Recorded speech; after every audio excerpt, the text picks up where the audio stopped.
to Getting Your Money's Worth, the show that focuses on value. I'm Judith West, and our guest today is Dr. Joelle Saad-Lessler, economist and practitioner, teacher at New School for Social Research. Thanks for watching. I'm going to call you Joelle, okay? And you don't have to worry about calling me doctor since I don't have one. And though you practice economics, I do it my own way too as a consumer. So let's get to it. You're pretty busy these days, aren't you? Very busy. Yeah. Tell me something. What is the reason that there's such a divergence of opinion among different economists vis-a-vis the state of the economy in the United States? Well, I think everybody's in agreement that the economy is pretty slow right now. That's true. There's much disagreement there's even some disagreement about how slow, or is it very slow, moderately slow? I mean, right. Yeah. The thing is that you have two things going on in the economy. On the one hand, the economy is driven by consumers, by people buying. So you want to make sure people have enough money in their pocket to buy. On the other hand, you have businesses who are creating the jobs. So you want to make the environment for them very friendly. You don't want to put roadblocks in front of the companies that are hiring people. So there's a disagreement as to whether policy should be putting more money in the pockets of the consumers, or whether we should be focusing on putting more money in the pockets of the companies so that they can create more jobs. Well, we're going to get into one of the topics that we really want to discuss is retirement, but it's retirement income, closely tied to what you just said. I mean, isn't there a general belief across the network of economists and politicians that the single best thing that could happen to the United States economy is for more people to go back to work? Absolutely. To lower the unemployment. Isn't that like a single underlying thing? Yes. The question is how. The question is how. Okay. Talking about income and how, there are several groups of age categories of groups of people that are unemployed. Some people that are younger may have time to catch up, and you have the middle, and then you have the percentage of people whose clock is running out on catching up. That's a very scary group. That is a very scary group. That's a pretty scary group, isn't it? Yes, it is. And actually, if you look at people who are aged 55 to 64, these are the pre-retirees, you'll find that their unemployment rate is high, and they have the hardest time finding a job. They even have a longer spell of unemployment than teenagers. They're doing worse. So what a lot of these people are doing is retiring earlier than they expected, just to get on, if they can, to get on Social Security, the earliest age you can. And the sad thing is that when you do that, you end up with a low level of Social Security benefits for the rest of your life. Yeah. And exacerbating that, Joelle, is the fact that if they had done any savings, and if they did have any a 401k or whatever they might have had, those values have also deteriorated. Yes, significantly. So what are we going to do about that? I think it's a crisis. Do you guys have an opinion? We're writing a couple of papers. Specifically, we have a paper that we're working on right now looking at this age group, 55 to 64, because we're very concerned about them because they're not eligible for Medicare yet, and they have rising health care costs, especially if you lose your job and you're stressed out. Your health is going to just go down the drain. That's when you need health insurance. You don't have any. Families need health. Exactly. Also, they don't have. A lot of them can't even get Social Security yet. And like you said, whatever savings they had, they got hit. So a lot of these people, unfortunately, might end up, going on the welfare rolls, and it's going to end up being costly in the long run if we don't address the problem. So we're looking at one of the issues we're looking at is specifically that. So suppose there is a solution. I mean, suppose it comes up to, then the next hurdle is how are we going to get our politicians to come to terms and implement some kind of a solution? There's a lot of gridlock. There's a lot of gridlock in Washington, but at the end of the day, we have to have a belief that everybody is concerned with what's best for the country. We're hoping that everybody's working for the best. Certainly, that's been the tradition in this country. That's right. Yeah. Let's go to something that we're talking about, though, since I do want to speak a little bit of what a person can do to help himself with retirement income. For starters, can I just ask you straight out, is the Social Security program broke, or can we Social give a sigh of Security- relief? Let me say something. Social Security is a wonderful, wonderful program. A lot of people focus on some of the tweaks that need to be made to Social Security to make it more solvent in the long run, but they forget the bigger picture, which is that it's a really tremendous success for this country. If you look at before Social Security was implemented, being old was synonymous with being destitute and being in the poorhouse. It was a disaster. That's why Social Security was implemented. It's a very, very successful system.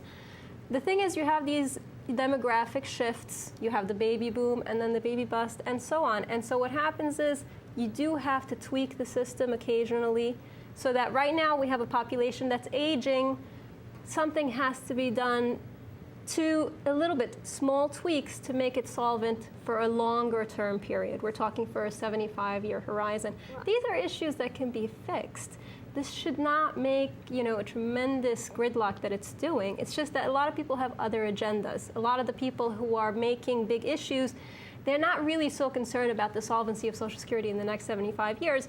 A lot of them don't necessarily like Social Security at all, and they want to get rid of it. And they're using this as a pretext for attacking the system. Or they just, like many politicians, they're just looking to get press. And Social Security is a topic that catches everybody's ear. Right.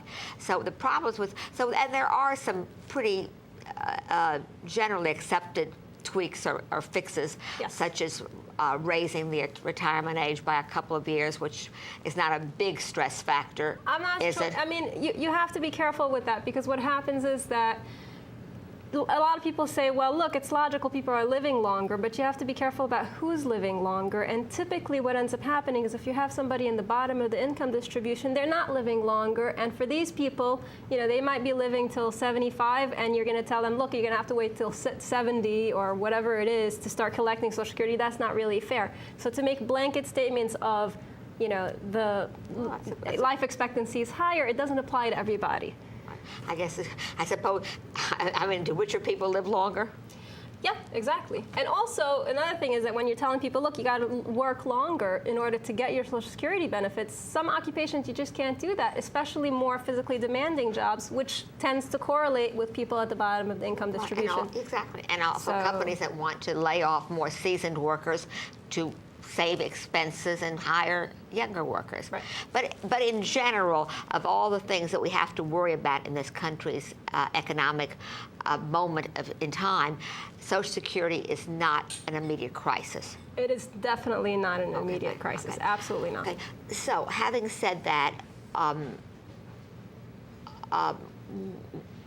what retirement income, though? How serious is the lack of retirement income? Well, you have to realize that retirement income is not just Social Security. People are supposed to have savings on top of Social Security. Social Security was never intended to be the main income in retirement. It was supposed to be what they refer to as a three-legged stool. You had, on the one hand, Social Security, you had retirement income, and you had other savings. What happened is, over the years, retirement income used to be people would work for a company, they would have a pension. The pension would pay it would be a defined benefit pension where basically you're guaranteed a certain level of and pension. It's a guarantee. Yes, those were wonderful plans, because once you retired, you had Social Security income, you had the defined benefit pension income, and whatever savings you had. So people retired very comfortably. In the last 30 years, companies moved away from the defined benefit plans towards defined contribution plans like 401ks, where they said, you know what, we don't want to be on the hook anymore for guaranteeing all this pension income. It's pretty expensive for us. So we're going to say you contribute to a 401k account. You get a tax deduction for whatever, you don't pay taxes on immediately what you put in. Is that the contribution pre-tax dollars? Yes. Okay. You get taxed when you take it out, right? So we're going to give you a tax advantage status, put your money in the 401k. The employer might put some money in. They might match your contribution. I thought it was mandatory. No, they don't have to. Oh, really? They don't have to. And they don't have to match it. It could be that they could put a little bit, okay? And then you take that money, you decide how you're going to invest it, okay? Now, the problem is that people don't necessarily know how to invest it. Even seasoned professionals don't necessarily. Exactly. I can't even claim. If people knew how to invest, we wouldn't have had 2008.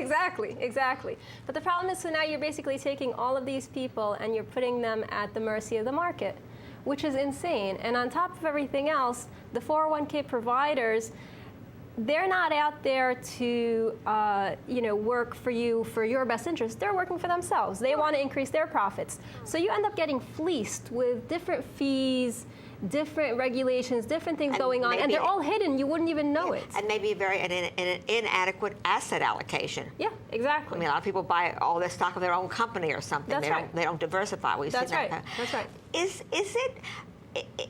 Is there a suggestion among folks that have studied this that indeed savings in some form should be mandatory on Americans? Absolutely. People don't like that. People don't like making anything mandatory. We're Americans. We don't like to be told what to do. We already feel like too much is mandatory. Yes, but when you're talking about, for example, Social Security is mandatory. It's taken right out of your paycheck because we recognize that some things are better for the social welfare. You need to do these things. And so, one proposal we have, for example, Professor Ghilarducci at the New School pushes this proposal is the Guaranteed Retirement Income, GRA account. Which is guaranteed by whom? The government? It would be, everybody would contribute to an account, a certain percentage, 2.5% of their income. The employer would match 2.5% of their income. This would be in addition to whatever you're doing in Social Security. That would be mandatory on both parts. And then instead of being left up to the market to figure out who's going to invest it for you, the government would take this huge pool of money, put it in the hands of some very seasoned investors, guarantee low fees, good returns, and they would guarantee you a 3% return adjusted for inflation. So what'll happen is, instead of having good years, bad years, good years, bad years, you'll have a smooth ride that's 3% real return. So the government will leverage the good years against the bad years. I mean, after all, look at the furor in this country now with trying to do a guaranteed health coverage for everybody. There's no reason why it couldn't work. Tycraft does it for its workers. You can always opt in Tycraft as a professor. I know I do. I opt for the guaranteed return.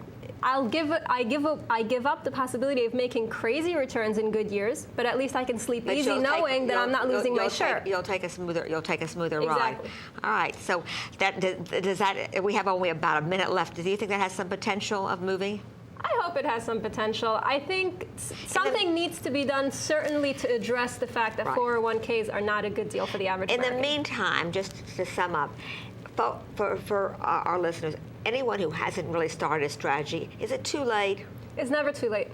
It's never too late. It's never too late to say. It's never too late. You got to start thinking about your retirement, and it's going to be a crisis. When do you start thinking about it? When you start working? When you first start working. 21, 22? When you first start working, then you take away from you opt for a certain amount, however much you can handle, and you try to ramp it up as you go along. It's never too late. And you do it regularly. You do it regularly. Probably that's probably Joelle, of all the things we've talked about here, that's probably the best tip. Absolutely. And no matter how old you are. Well, there's another tip. Until anything else is done, try to invest in index funds that are low cost. Right, index funds, which index funds mirror the market. Yes, exactly. The market goes up. You don't need anybody to manage it. You don't have to worry about somebody making a bad decision, a good decision. It's just following the market. Right.